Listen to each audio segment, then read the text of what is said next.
Hola de nuevo, seguidores y clientes. Aquí estamos con un nuevo vídeo de YouTube. No olvidéis de suscribiros a nuestro canal para estar bien informados si sois empresarios autónomos. Que estoy a Terol Empresarial para empresas y autónomos. Pedir cita al 646-021-399 de lunes a viernes a horario de oficina. Si queréis que vuestro negocio o empresa mejore, no olvidéis de contar con la Gestoría Terol.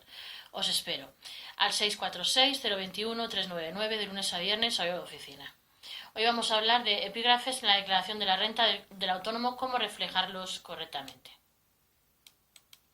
Una de las principales dudas de los autónomos a la hora de realizar su declaración de la renta es cómo reflejar los epígrafes del IAE en el programa Renta Web.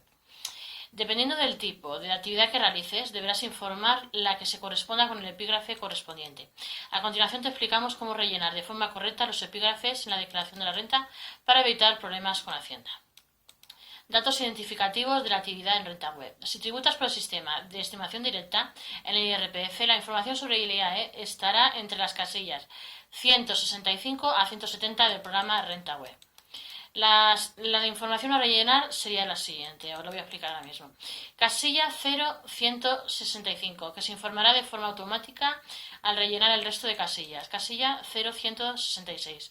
Selecciona el tipo de actividad económica marcando una de las siguientes opciones. Actividades empresariales de carácter mercantil, actividades agrícolas, ganaderas, forestales y pesqueras.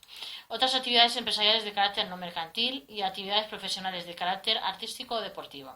Restantes de actividades profesionales. En la casilla 0167, donde indicarás el epígrafe del IAE de la actividad realizada, tendrás un listado donde deberás marcar el que hayas utilizado en el alta en Hacienda. Casilla 0168, donde se informará sobre el tipo de sistema, estimación directa, normal o simplificada. Luego estaría la casilla 0169. Esta casilla solo se deberá marcar si a través del modelo 036 o 037 elegiste la opción de declarar tus ingresos y gastos en función de las fechas de cobro y de pago en lugar de las fechas de las facturas.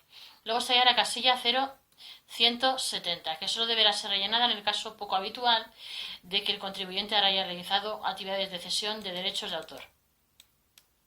¿Dónde encontrar el epígrafe del IAE? Podrás revisar tu epígrafe en el modelo 036 o 037 que hayas presentado en el momento del alta en Hacienda. En concreto, en la página 5 tendrás la información sobre la actividad o actividades escogidas.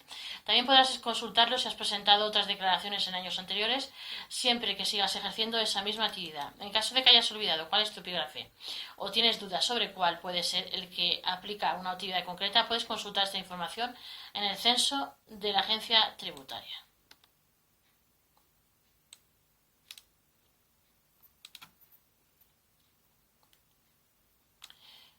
¿Cómo elegir los epígrafes cuando tienes más de una actividad como autónomo? La legislación española permite que cualquier autónomo pueda desarrollar varias actividades al mismo tiempo. De hecho, es algo bastante habitual que no afectará a tu cuota del RETAN, ni tampoco a lo que pagarás por el IRPF. Sin embargo, para tener dos actividades diferentes, deberás elegir los epígrafes correspondientes en el impuesto de actividades económicas IAE cuando te vas a dar de alta como autónomo a través del modelo 036 o 037, hacerlo relativamente sencillo. ¿Cómo elegir los epígrafes con más de dos actividades? En principio, podrás darte de alta en tantos epígrafes del IAE como quieras, aunque eso tendrá después repercusiones fiscales y contables que hará más compleja tu gestión. La solución práctica es que elijas un único epígrafe de actividad económica en el IAE siempre que puedas. Y si no es posible hacerlo, pues hay numerosas ocasiones en las que, debido a las diferencias en cuanto a la actividad desarrollada, deberás elegir dos o más epígrafes. En ocasiones, incluso con actividades parecidas, tendrás que elegir dos epígrafes. Dos ejemplos serían el de un fotógrafo que además edita vídeos o periodista freelance que hace fotos. Por muy raro que te parezca, se trata de tres actividades diferentes. Fotógrafo, hay incluso varios epígrafes para fotografía, edición de vídeo y redacción de textos. En cualquier caso, si no puedes elegir la misma actividad, intenta siempre que todas ellas tributen en el mismo régimen fiscal para simplificar la gestión en la medida de lo posible. Esto aplica tanto al IRPF como para el IVA. La razón está en tus futuras obligaciones como autónomo con más de una actividad. Bueno. La gestión contable y fiscal e impuestos con más de una actividad. Tener dos actividades requiere de un proceso de gestión y administración pues más complejo. Para empezar, porque tendrás que tener una contabilidad diferenciada para cada una de ellas, lo que implicará tener varios libros diferentes, pero es que además Hacienda te pedirá identificar y diferenciar claramente los ingresos y gastos de cada una de las actividades a nivel contable y fiscal, es decir, qué dinero ganas con cada una y en qué gastos incurres para desarrollarla. Si hay elementos comunes, como suele ser habitual, tendrás que escoger en qué actividad contabilizarlo. Por ejemplo, si compras un ordenador para tus actividades, de periodismo y edición de fotografías, tan solo podrás imputarle a una de las dos actividades. Esta distinción de actividades también se aplica en el pago y la dedicación de impuestos, por un lado si la actividad tiene diferente IVA o incluso si está exento, como es el caso de la impartición de clases. Habrá bienes que podrás deducirte y bienes que no. Por ejemplo, en el caso de las actividades exentas de IVA, no podrás deducirte las compras afectas a la misma. Sin embargo, a efectos del IRPF, no habrá tal distinción, ya que su declaración tan solo depende del volumen de ingresos y gastos, sino de la actividad. Es decir, al hacer renta, lo único que debes hacer es diferenciar qué ingresos corresponden a cada actividad, y lo mismo con los gastos deducibles. Por eso mismo el programa Renta Web permite dar de alta varias actividades. Ahora vamos a hablar del modelo 111. El modelo 111, ¿qué es y quiénes están obligados a presentarlo? Retenciones, ingresos a cuentas de IRPF, modelo 111, rendimientos del trabajo y de actividades económicas, premios y determinadas ganancias patrimoniales e imputaciones de renta. Declaración, documento de ingreso. Dentro de los modelos trimestrales que hay que presentar a la agencia tributaria se encuentra el modelo 111, en el que empresas y autónomos detallan las retenciones realizadas a cuenta de IRPF de los trabajadores o profesionales que tienen contratados durante el último trimestre. Como hemos indicado, se trata de un modelo trimestral y se presenta durante los meses de abril, reflejando las retenciones practicadas en el primer trimestre, julio con el segundo, octubre con el tercer trimestre y enero del año siguiente para el último trimestre del año. Las fechas de presentación son el 1 y el 20 del mes correspondiente a cada trimestre. ¿Qué es el modelo 111? Ya hemos indicado que el modelo 111 es una liquidación trimestral de las retenciones practicadas a cuentas del IRPF a trabajadores o profesionales autónomos. A través de dicha liquidación, la empresa informa a Hacienda de cuánto ha retenido a sus trabajadores o profesionales y efectúa el pago de dicha liquidación. Si se excede el plazo establecido, habrá que abonar un recargo. También tienen que detallarse en este modelo los premios obtenidos tras participar en juegos, concursos o rifas, las ganancias patrimoniales obtenidas por el aprovechamiento forestal en montes públicos, algo menos habitual, pero que se incluye en esta liquidación. ¿Quiénes están obligados a presentar el modelo 111? Este modelo lo tienen que presentar todo tipo de profesionales o empresas que a lo largo de algún trimestre del año hayan retenido parte de los importes correspondientes a nóminas de empleados. Incluso si tenemos empleados a los que por cualquier motivo se les ha aplicado una retención cero, tendríamos que presentarlo. También si hemos recibido facturas de autónomos o profesionales a los que se ha aplicado la retención del IRPF correspondiente. En este segundo caso se puede dar la circunstancia que lo tengamos que hacer un trimestre donde por cualquier motivo necesitamos, por ejemplo, en el siguiente trimestre al no tener dicha factura no la presentamos. ¿Cómo se puede presentar el modelo 111? Pues para empresas solo cabe presentar el modelo de forma online para las empresas. Para ello vamos a necesitar certificado electrónico o DNI o estar de alta en la plataforma clave, que es la mejor. Para complementarlo tenemos que tener en cuenta tres conceptos básicos. Número de preceptores, que es el número de personas a las que se ha aplicado las retenciones. Importe de las percepciones, que es la cantidad que se han pagado dichas personas. Luego el importe de las retenciones, que es el total retenido. Todas estas cantidades se detallan separadas por rendimientos del trabajo o de actividades económicas, y dentro de cada uno de ellos se especifica también si son rendimientos dinerarios o en especie.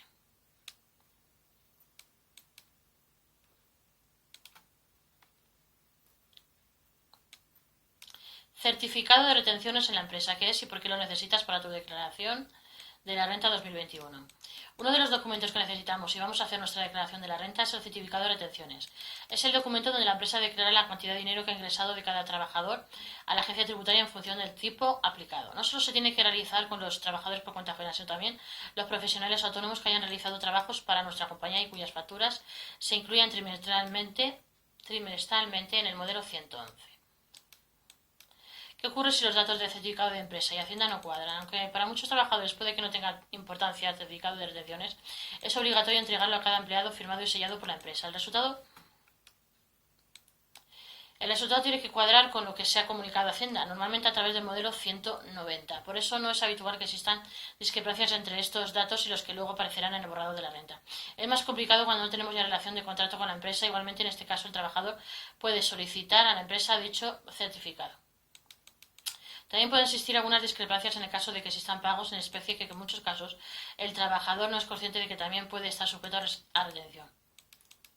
En caso de no emitir el certificado, la Ley General Tributaria en su artículo 106 lo sanciona con 150 euros y lo tipifica como infracción leve. En todo caso, las mayores discrepancias vienen cuando la empresa tiene que regular las retenciones en caso de que a final de año se cobre más de lo previsto, lo que lleva a subir el tipo de retención en muchos casos de forma brusca.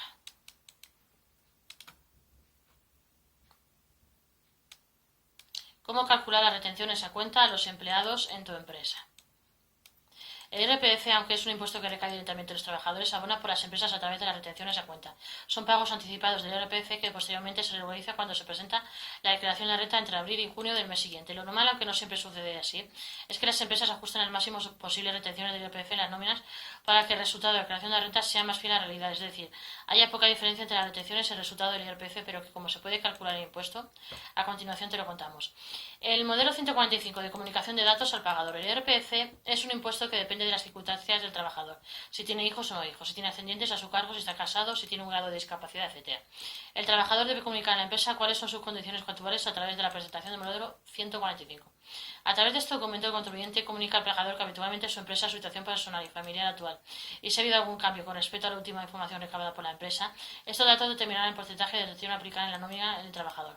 Este modelo consta de 7 apartados: datos personales y situación familiar, donde deberás incluir tu nombre, apellidos, DNI y tu situación personal, como por ejemplo si tienes algún tipo de discapacidad, además de hacer constar si puedes aplicar una deducción por movilidad. Tipo de situación: si estás soltero o casado, y en este caso si tu cónyuge obtiene rentas superiores a 1.500, aquí también constará si tienes o no hijos. Hijos y descendientes: si tienes hijos menores de 25 años que no tengan ingresos superiores a 8.000 euros o mayores de 25 años con discapacidad, debes hacerlos constar en este apartado.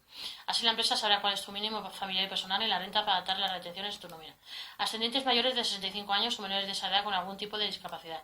Siempre que estos convivan contigo, como es el caso anterior, este dato alterará el mínimo personal y familiar, lo que afectará al resultado de la renta y por lo tanto las retenciones que deben practicarse. Pensiones compensatorias. En caso de pagar una pensión compensatoria a favor del cónyuge o anualidades por alimentos en favor de los hijos, debes reflejarla, pero solo si son fruto de una decisión judicial. Si es un acuerdo verbal entre las partes, esas pensiones no computan en la renta. Pagos por la adquisición o rehabilitación de la vivienda individual que den derecho a deducción en IRPF. Esto únicamente aplica a las adquiridas o reformadas antes de 2013. ¿Cómo calcular retenciones a cuenta? Una vez tengan las informaciones sobre las circunstancias personales de cada trabajador, estás en disposición de calcular sus retenciones a cuenta en la nómina. El primer paso es calcular la base de retención, donde constarán todas las percepciones salariales de la nómina, a excepción del salario en especie. Posteriormente, es necesario calcular el tipo de retención aproximado del trabajador según sus circunstancias.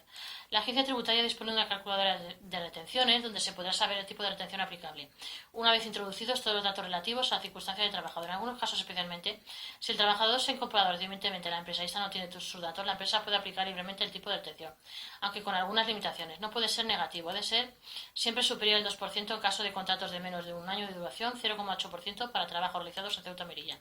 No puede ser inferior al 15% en relaciones laborales especiales de carácter dependiente, el 6% para trabajos efectuados en Ceuta y Melilla. Los límites aplicables a los rendimientos de trabajo que se deriven de relaciones laborales especiales de carácter dependiente no son aplicables si los trabajadores son penados o discapacitados. Además, el trabajador podrá solicitar un tipo de retención más elevado a su empresa, según el artículo 88.5 del reglamento del IRPF.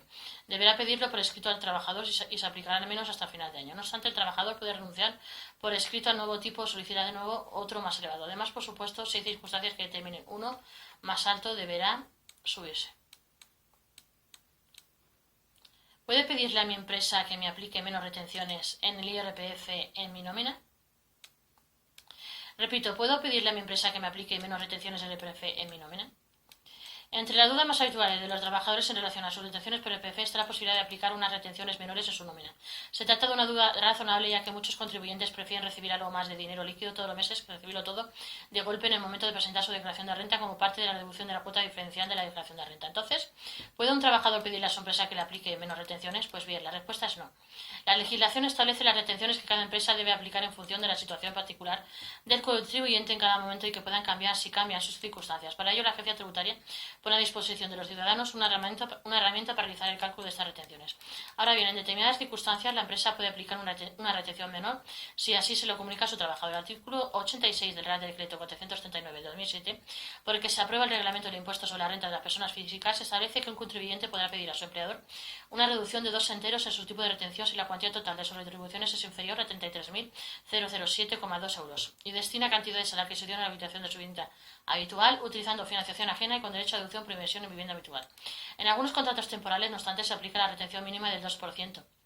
Esta circunstancia se debe que en algunos contratos de pocos meses la agencia tributaria entiende que el contribuyente no va a llegar al mínimo personal y familiar y por tanto no está obligado a declarar. Sin embargo, si la empresa renueva el contrato, lo más probable es que las retenciones suban de golpe y que el contribuyente tenga que regularizar esta situación en la declaración de la renta del año siguiente. Ahora bien, el contribuyente puede pedirle a su empresa que le suba las retenciones practicadas. Esto puede ser útil y recomendable cuando se trabaja para dos empresas diferentes y hay un salto de un tramo a otro. Esta situación se regularizará en la declaración de la renta del año siguiente, pero puede provocar algunas sorpresas si no se ha planificado de forma adecuada. Bueno, si queréis que vuestro negocio o empresa mejore, sois autónomos o empresa, no olvidéis de contar con la gestión de Terol para vuestra declaración de la renta y borrador. Desde 60 euros en nuestra gestoría. Borrador desde 60 euros y hasta 200 euros. Desde 60 euros a 200 euros, 60 por borrador. Más hasta 200 euros. No olvidéis de contar con la gestión de Terol para hacer vuestra declaración de la renta o borrador, si queréis que vuestro negocio o empresa mejore si sois empresarios autónomos. No olvidéis de contar con la gestión de Terol para hacer vuestras declaraciones de la renta y borrador o patrimonio. Al pedir siempre cita, sin cita no atendemos, al 646-021-399 de lunes a viernes a horario de oficina. Sin cita no atendemos. Pagar siempre por adelantado. Gracias. Y pedir siempre cita. Si queréis que vuestro negocio o empresa mejore, no olvidéis de contar con la gestión de Terol. Hasta pronto. Al 646-021-399. Repito, al 646-021-399 de nuestro número. De lunes a viernes hoy a oficina. Pedir siempre cita, sin cita no atendemos. Hasta pronto. Os espero para hacer vuestras declaraciones de la renta, borrador o patrimonio. Desde 60 euros. Gracias. Os espero.